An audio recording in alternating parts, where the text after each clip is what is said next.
السلام عليكم ورحمة الله وبركاته. بسم الله والصلاة والسلام على رسول الله. صحة فطوركم، مساء النور.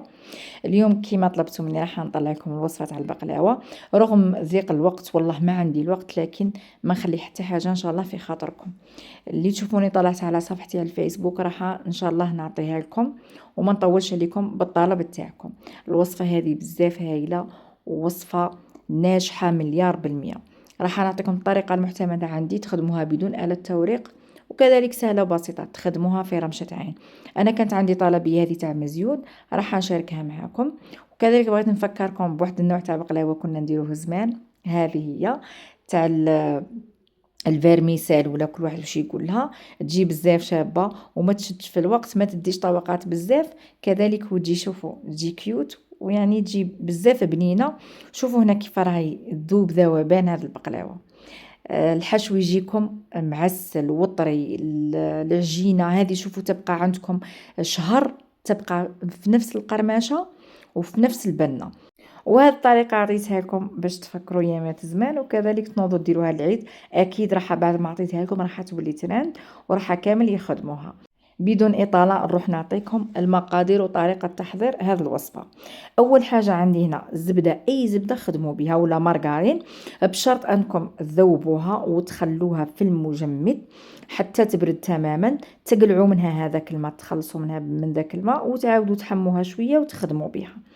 هنا نجيب بالنسبة للبلاطو تاعي، عندي بلاطو 30 على 40. نضرب 30 في 40 تعطيني 1200. راح ندير كيلو 200 تاع فرينة نغربلها كيما شفتوا، ندير معها رشة تاع ملح، وديروا ملعقة صغيرة ولا كبيرة تاع فاني عندكم الاختيار.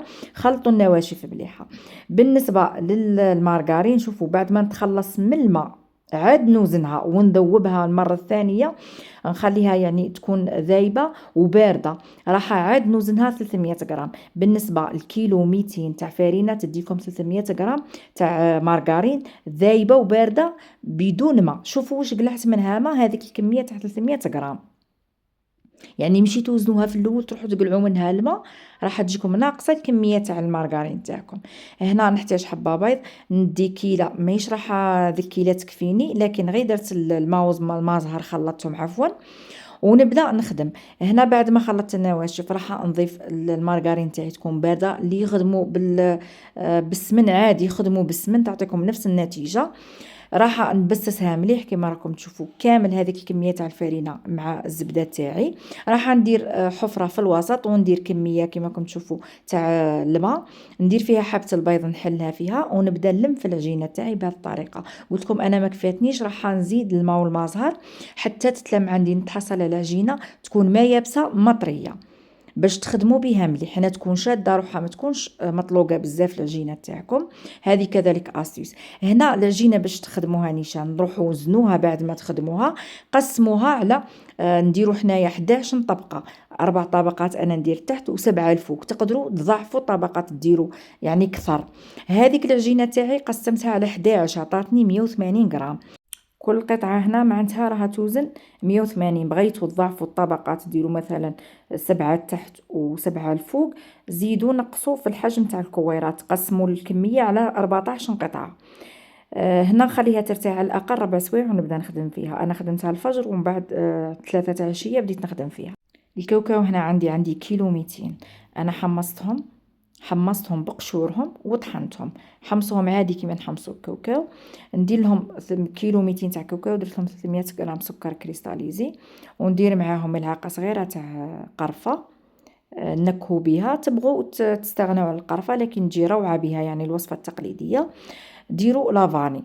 درت انا القرفه عندي بالنسبه لثلاث مغارف كبار درتهم تاع عطر اللوز الحلو.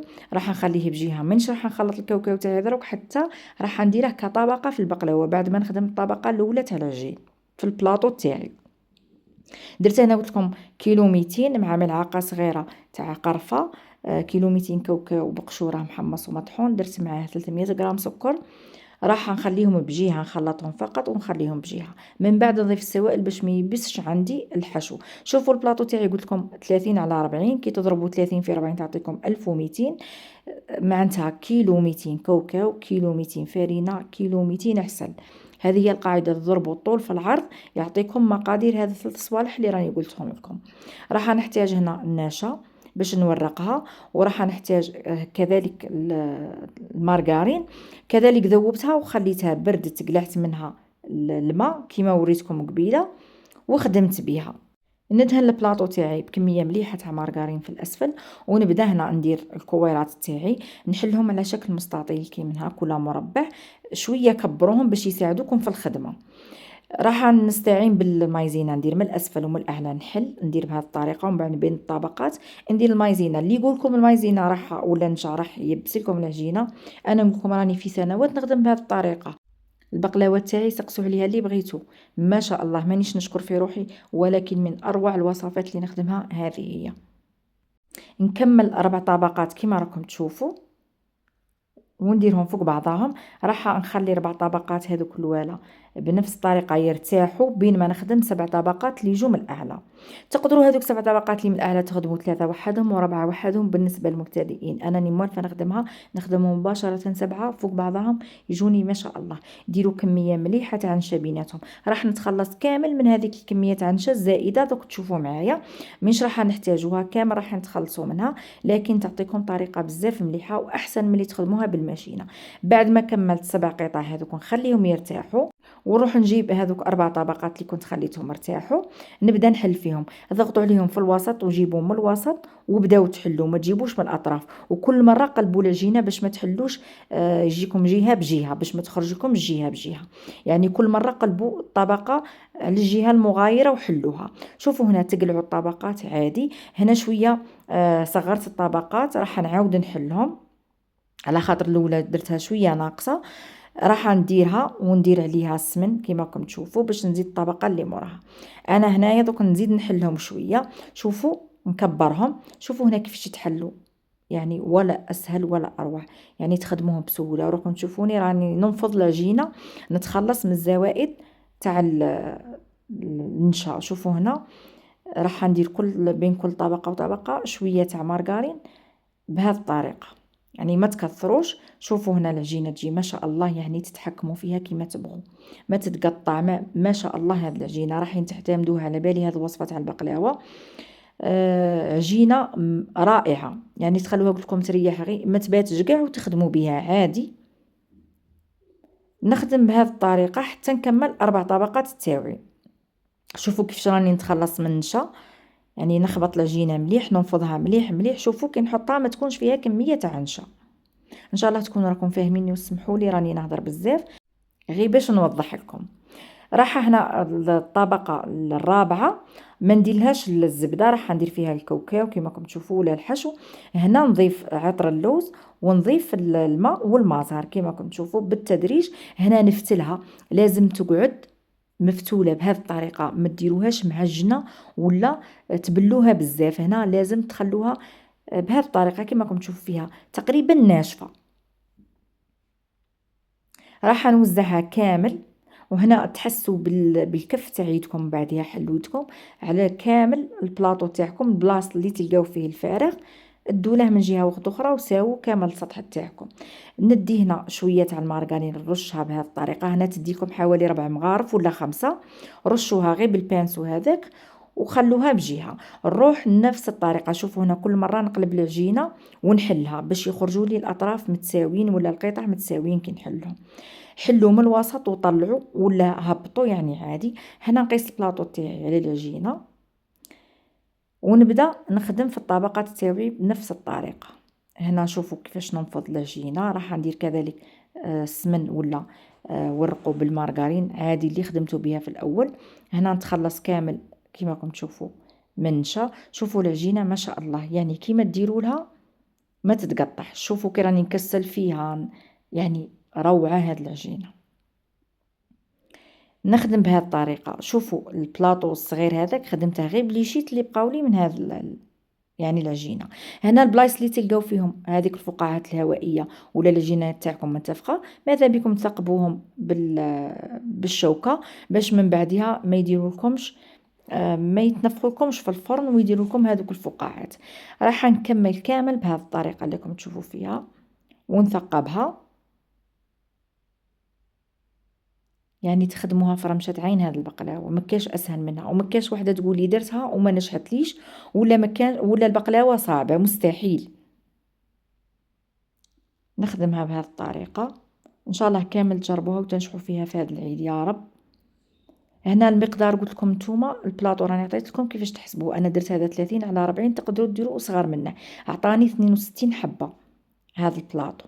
دوك الزوائد شوفوا هنا بعد ما نقلعوا الزوائد نخدموا نضغطوا عليها من الاعلى باش نخرجوا الهواء كيما راكم تشوفوا. ندير الرولو تاعي ولا الحلال نمشيه يعني بطريقه تكون خفيفه، يعني ما تضغطوش بزاف عليها، خرجوا الهواء من العجينه ومن بعدها نخدموا الحواف، ندخلوا العجينه بالسكين من الحواف بهذه الطريقه، يعني تحفوا البلاطو تاعكم تاع البقلاوه. ومن الاعلى ديروا طرشونه تكون نقيه نفضوا بها كامل هذيك المايزينا ولا النشا اللي قعدت. شوفوا انا واش قعد عندي نشا، هذا اللي تخلصت منه من البقلاوه ولا من العجينه، قعدت كميه يعني تقريبا نفسها اللي خدمت بها. راح نغطيها ونخليها على الاقل ساعتين ولا 3 عاد باش نقطعها باش ما تتكمش معايا في الطياب وتجي مليحه. شوفوا هادو لي شيت خدمت بهم هاد البلا، هذا الطريقه اللي درتها من الفوق يعني عادي لي شيت تاع العجينه فوتهم في الماشينه تاع البقلاوه في الجهه اللي نخدموا فيها الرشته، ومن بعدها حطيتهم بهذا الشكل فوق البقلاوه تاعي بعد ما درت 4 طبقات من الاعلى و4 طبقات من الاسفل. هذا البلاطو رفد لي 600 غرام تاع كاوكاو و600 غرام تاع عجينه كذلك. ديروا نفس الطريقه اللي درتها، يعني عادي قطعتهم بهذا الشكل، درت لهم الكاوكاو تكون حبتها كبيره بهذاك الشكل وخليتهم يريحوا باش نطيبهم من بعد. شوفوا انا باش نقطع البقلاوه تاعي عندي هذاك الطابع الغوز اللي جاي معين مربع، لكن هذاك كبير بزاف وانا دايره يعني الحبه تاعي الارتفاع كبيره والحجم كذلك ما تكبروش، ديروها متوسطه.